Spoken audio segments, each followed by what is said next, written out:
Assalomu alaykum hurmatli o'quvchilar. Biz navbatdagi oralardagi misollarga o'tamiz. 1350 bilan 1400 orasidan ko'ramiz ekan. Xo'p, master milliy sertifikat kitobi bo'yicha misollarni ishlayapmiz. Demak, boshlaymiz. Ikkinchisidan boshladik. Berilgan sonni 9 ga bo'linishi uchun yulduzcha o'rniga qanday raqam qo'yilishi kerak? Xo'p, 9 ga degan mana shu ifoda 9 ga bo'linishi kerak ekan. 9 ga bo'linish uchun qoida bor, to'g'rimi? Qanaqa sonlar 9 ga bo'linadi desa, raqamlar yig'indisi 9 ga bo'lingan son 9 ga bo'linadi. Demak, raqamlar yig'indisini nima qilishimiz kerak? Hisoblab chiqishimiz kerak. Qarang, osonlashtiramiz. 9 ga bo'linadiganlarni tushirib qoldiraveramiz, rozimisiz? 7 ga 2 ni qo'shaman. Bu ham 9 mi? Bu ham tushib qolaversin. 5 ga 4 ni qo'shaman, nima bo'ladi? 9 tushib qoladi. 3 ga 6 ni qo'shsam 9, chunki 9 ga bo'linadi, tashlab yuboryapman-da. Nima qolib ketdi? 0 1 yulduzcha qoldi. Demak, qo'shsak necha bo'ladi shuni? 1 bo'ladi. 1 plus yulduzcha ekanda. Demak, yulduzchaga necha qo'ysam 9 ga bo'linadi? Bu javob 8 ekan. 8 D javob turibdi ekan, to'g'rimi? Ya'ni misolda xulosa nima bo'ladi? Umumiy sudrab yurish kerak emas. Ya'ni 9 ga bo'linadigan qismini tashlab ketish kerak. Faqatgina mana shu yulduzchaning o'rniga oxirida nima kerak bo'lsa olib qo'yish kerak bo'ldi. Qolgani shu bilan chiqamiz. 4-chisida. Xo'p, A ni toping degan. Uning uchun sonlar nimasini bilishimiz kerak? Oxir raqamni bilishimiz kerak, to'g'rimi? 8 birinchi darajasi. Oxiri o'z 8 bilan tugaydi. Xo'p, 8 ni kvadrati 64, 8 ni kubi. 8 kira 4 32. Demak 2 bilan tugaydi, to'g'rimi? 8 kira 4 olib ketaveramiz. 8 4-chi. Xo'p, 8 kira 2 16, demak 6 bilan tugaydi. Keyingisi yana 48 bo'ladidagi 8 qaytib keladi. Demak, davr nechtada? 4 tada. Keyingisida 7 ga ham ko'rib chiqamiz. 7 ni birinchisi 7 ga teng. 7 ni kvadrati 7 kira 49, demak 9 bilan tugaydi. 7 ning kubi 7 kira 9 63, demak 3 bilan tugaydi. 7 ning 4-chisi 7 kira 3 21, demak 1 bilan tugaydi. 7 kira 5 yana qaytadi, mana qaytib keladi 7 ning 5-chisida. Chunki 1 kira 7 demak, 7 qaytib keladi. Demak, buni davri nimaga teng ekan? 4 taga teng. Demak, xulosa qilamiz. Mana bu 99 ni hozir 4 ga bo'lgan vaqtimda necha qoldi qolib ketadi? Ya'ni mana qarang. 100 bo'lganda to'liq bo'linardi mana bu yergacha. Demak, hozir 3 ta qoldi qolib ketishi aniqda. To'g'rimi? Chunki 96 gacha bo'lgan qismi bo'linadi, 3 ta qoldi qoladi. Oxiri necha ekan? 2 ekan. Demak, nuqta 2 bilan tugaydi. Minus. Mana bu joyi 100 bo'lganda to'liq bo'linadimi? Oxiri nima bilan tugaydi? 1 bilan tugaydi. 1 bilan tugaydi. Demak, oxiri 2 bilan tugagan son, oxiri 1 bilan tugagan son ayirib qo'ysak, oxiri 1 bilan tugaydi. Demak, A ni so'raganda A ni javobi 1 bo'lar ekan. Bu ham bizda B javob turibdi ekan. Xo'p, buni shartini tushundik. Sharti bo'yicha menimcha qiynalmasdan ishlasak bo'ladi. Keyingisiga o'tamiz. 6-chisida. 6 da mana shu ifodani nima qilish kerak ekan? Natijasiga qarama-qarshi son toping degan, to'g'rimi? Avval o'zini hisoblab olaylik, keyin qarama-qarshisini topishga harakat qilamiz. Ayirsak necha bo'lar ekan? Shu ikkalasini bir-biridan ayiraylikchi. 5 dan ayirib tashlasak bir necha? 2044 ha? 44. 2044 4 ga bo'lsangiz 500 ni necha bo'ladi?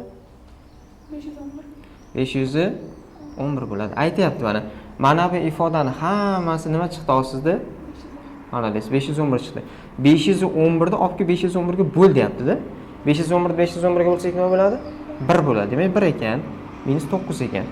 1 minus 9, natija minus 8 bo'lib qoladi. Mana shu son minus 8. Endi aytayotgan sharti ifoda natijasiga qarama-qarshini aniqlang deyapti. Qarama-qarshi degan ishorasi boshqa bo'lsin deganda, demak 8 bo'ladi. To'g'rimi? 8 D javob turibdi. Yechim D ekan. Keyingisiga o'tamiz. 8 da B bilan D ni topib bering degan natijani. Demak, oddiy hisoblashimiz kerak. 110 ni maydalasak bo'ladi. Nima desak bo'ladi? 55 kira 2 desak bo'ladi. Darajasida 6, bu yerda ham 6 bor. Ko'paytirilgan. 77 ga tegmaymiz. Uni darajasida 4-chisi bor ekan, pastda.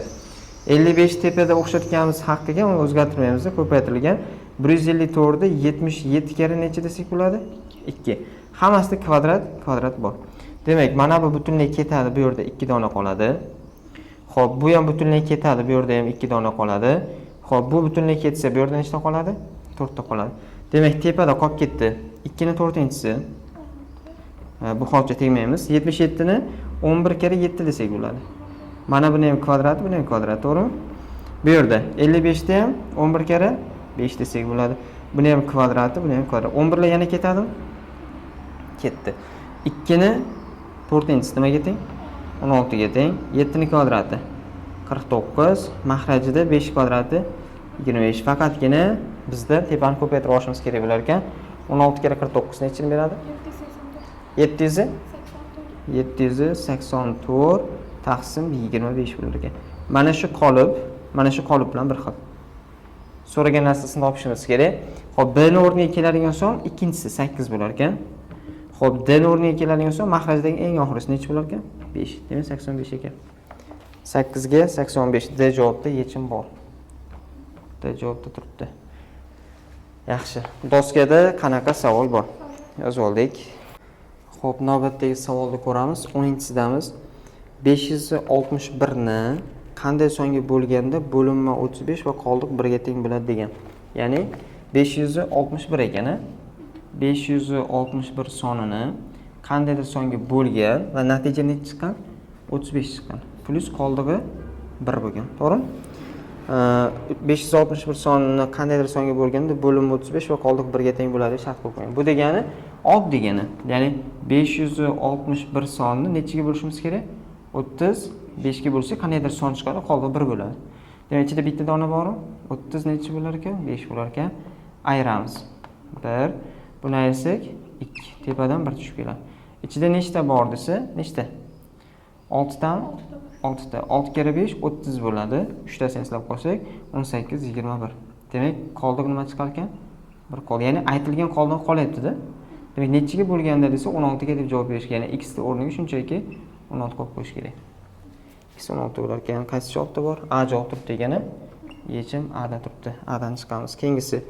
Xo'p, 12 ham xuddi shunaqa savol. Ya'ni 776 bilan 1358 sonni ayni bir songa bo'lganda birinchisidan bo'linma 8 bo'lsa, ikkinchisidan nechiga teng degan. Bo'ldi. Ya'ni 776 sonini xo'p, bo'lgan vaqtimizda x ga 8 chiqqan ekan. O'sha sonni o'zini, ya'ni 1358 da ham 1358 da ham deyapti, x ga bo'lganda qoldiq nima bo'ladi? Chiqargan son nima bo'ladi so'rayapti, to'g'rimi? Bo'ldi. Xo'p, 776 ni bo'lganda ikkinchisi nechaga teng bo'ladigan? Ha, bo'ldi. Demak, 776 nechaga olib bo'lishimiz kerak? 8 ga. X ni chiqargan bo'lsak. 776 shuni 8 ga bo'lib beringchi. Natijamiz necha? 97. Demak, x ni javobi 97 chiqar ekan. Ayni bitta songa bo'lgan edi-ku, demak, buni ham olib nimaga bo'lishimiz kerak?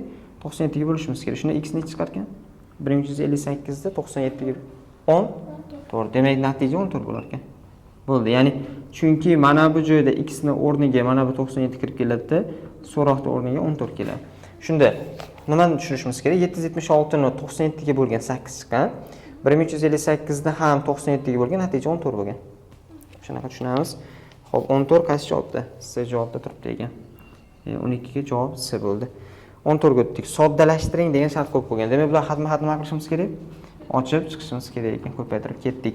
A ni B ga ko'paytirsam AB minus AC bo'ladi. Buni ko'paytirsam BC minus BA bo'lib qoladi, to'g'rimi? Yoki AB desak ham bitta narsa. Buni ko'paytirsak minus CB bo'ladi, plus CA bo'lib qoladi. Endi doimgidek bir xil narsalarni nima qilishimiz kerak?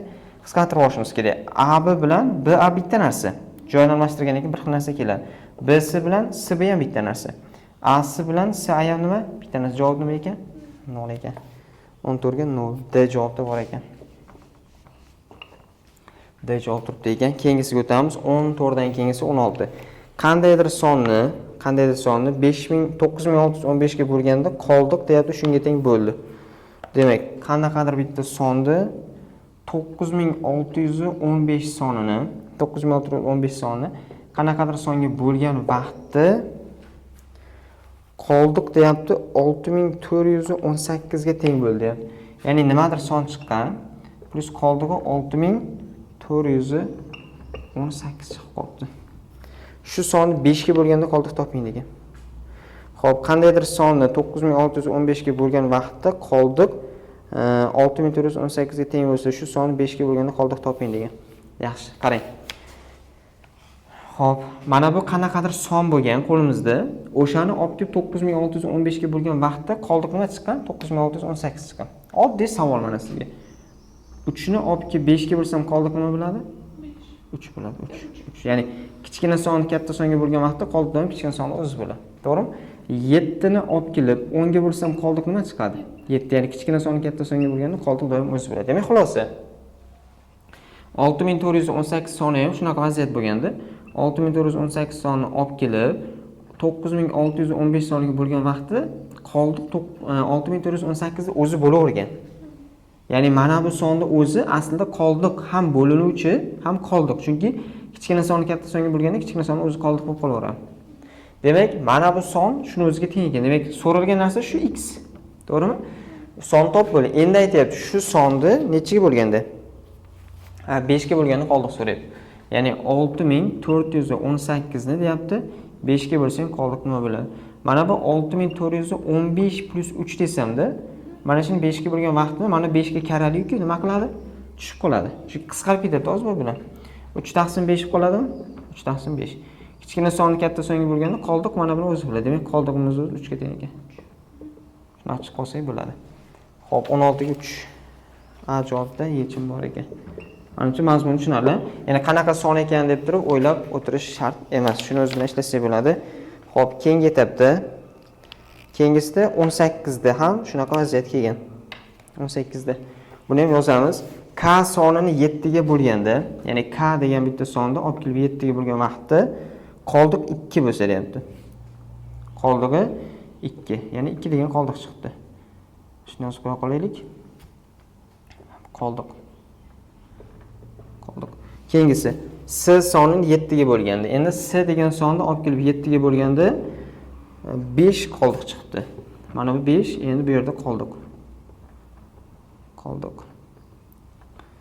Qanaqadir orqasida A ko'paytirilgan B bordi, plus C ko'paytirilgan D bordi bunda.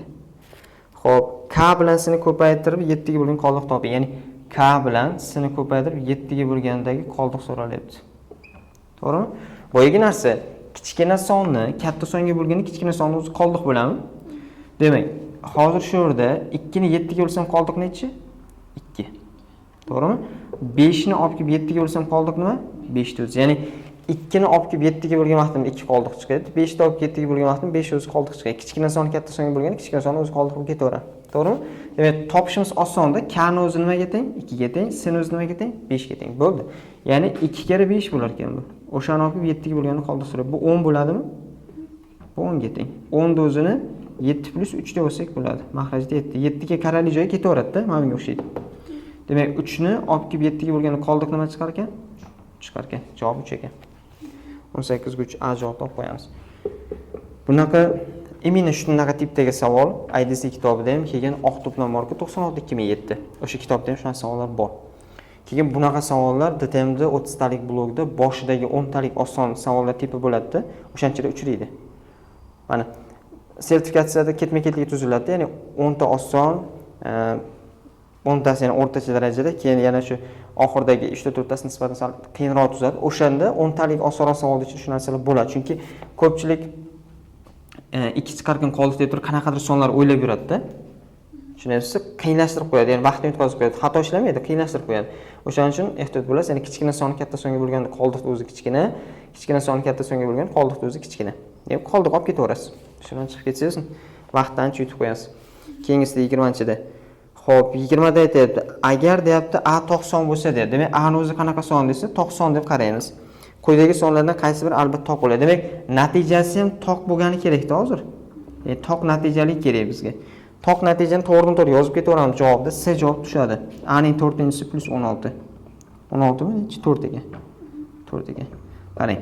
Nimaga uni olyapmiz? A ning kvadrati ekan bu yerda. Nimaga uni olyapmiz? Chunki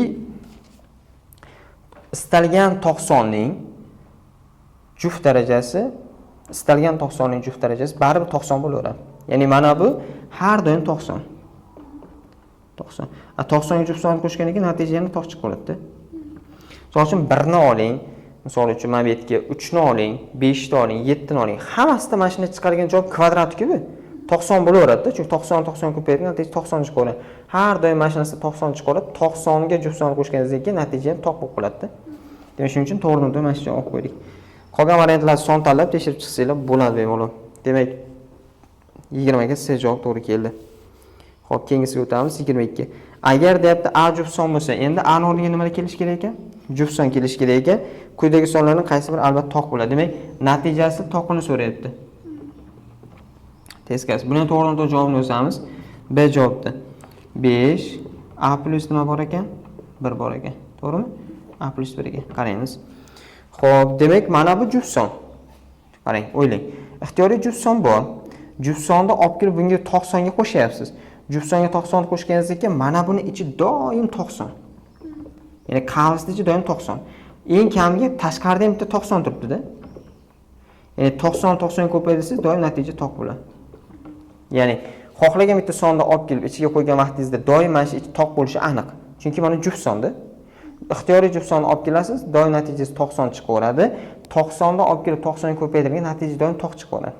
Demak, natija oxir to'q bo'ladigan mana shu variant to'g'ri kelar ekan. B variantni olamiz. Bunda esa C variantini qo'ydik. Xo'p, menimcha tushunyapsiz. Xo'p, shu 22 gacha bo'lgan oralig'ida qanaqa savol bor? Yaxshi yozib olamiz. Xo'p, navbatda 2 dona savolimiz qolgandi o'zi boya. Shuni davom ettirib qo'yamiz. Demak, 24 da. Xo'p, ushbu sonlarning qaysi biri shunga teng deganda, xo'p, 43247.14 ga teng son topishimiz kerak. Endi variantlardan A, B, C da turibdi. To'g'ridan-to'g'ri yozib qo'ya qolamiz. To'g'ridan-to'g'ri. Virgulni olib kelib mana bu joyga surib qo'ygan. Javoblar orasidan qarasangiz, o'shani qarang, yozamiz. Qanaqa so'ralar? Bu yerda 43 bor. To'g'rimi? Virgul 2 4 7 2 4 7 arkasidan 14 bor. Ko'paytirilgan 10 darajasida. Virgulni agar plus sonlarda chapga suradigan bo'lsangiz, daraja nima qiladi? Qo'shiladi. Agar 10 ga suriladigan bo'lsa, daraja minusga ketib qoladi. Demak, shunaqa. Bu yerda bitta surdim, ikkita surdim, uchta surdim. Daraja necha bo'lar ekan? 3 bo'lar ekan. Bu shunaqa chiqamiz. Agar hozir mana 1000 deganda bu. To'g'rimi? Mana bu sonni olib kelib 1000 ga ko'paytirsa, mana bu son qaytib keladi. Bu shu javobni o'zini olib qo'yamiz. 43.24714 10 darajasi 3. C javobda mana shu shaklda virgul to'g'ri surganda, ya'ni virgulda surish qoidasi buzilmagan javob mana shu variant turibdi. Ya'ni qolganlarida virgul surish qoidasi o'zini buzilib qolgan. 26 da. 26 ga e'tibor bersangiz, endi virgulni qarang, 10 ga suryapti. 10 ga surganda ham qarang, mana bu joyda to'g'ri variantga qarab harakat qilamiz. Mana bu yerga surib qo'yapti. Nima bo'ladi? 1797 1797 keyingisi 6 4 1,3 10 darajasida. Boya aytdik. Agar shunaqa sonlar bo'lsa, chapga surilgan vaqtda daraja qo'shiladi, 10 ga surilgan vaqtda daraja minusga qarab ketib qoladi. To'g'rimi? Endi qarang, bitta, ikkita, uchta surildi, demak minus 3 bo'lar ekanda. Tushundingizmi? Agar hozir chapga surgan vaqtimda, agar mana bu virgul bitta, ikkita, uchta bu yerga sursam 10 darajasi 3 ketardi. Agar mana buni 10 ga surganim haqiga son kattalashyapti-da, lekin mana bu narsa kichiklashib boradi. Ya'ni son kattalashib boryapti butun qismi. 10 darajasini 3 ta surganim uchun minus 3 ketib qoldi. Mana buni o'zi nimaga teng bizda? 0.001. Ya'ni 1000 dan 1 da. Hozir shuni yozadigan bo'lsak, 10 darajasi minus 3 yozaman-da. Agar mana bu joyga virgul qo'yib, yana bitta 0.1 yozadigan bo'lsak, 10 darajasi minus 4 degani. Bitta, ikkita, uchta, 4 tadan keltirib, bu bo'lmaydi. Mana bunisi. 0.001. Mana shu 0.001 sonini olib kelib, bunga ko'paytirsangiz, yana shundan qaytadi. Variant qaysida? A javobda. Xuddi mana mana shunaqa virgulni biz bilan bir xil surganda, to'g'ri variant turibdi. Xo'p, yaxshi. Demak, shunaqa holat qilib ishlab qo'ysak bo'ladi. Doskada qanaqa savol bor? Demak, 1400 gacha bo'lgan oraliqdan testlarni ko'rib chiqishga harakat qildik. Juftlarini, toqlarini o'ziga qoldirib o'tamiz.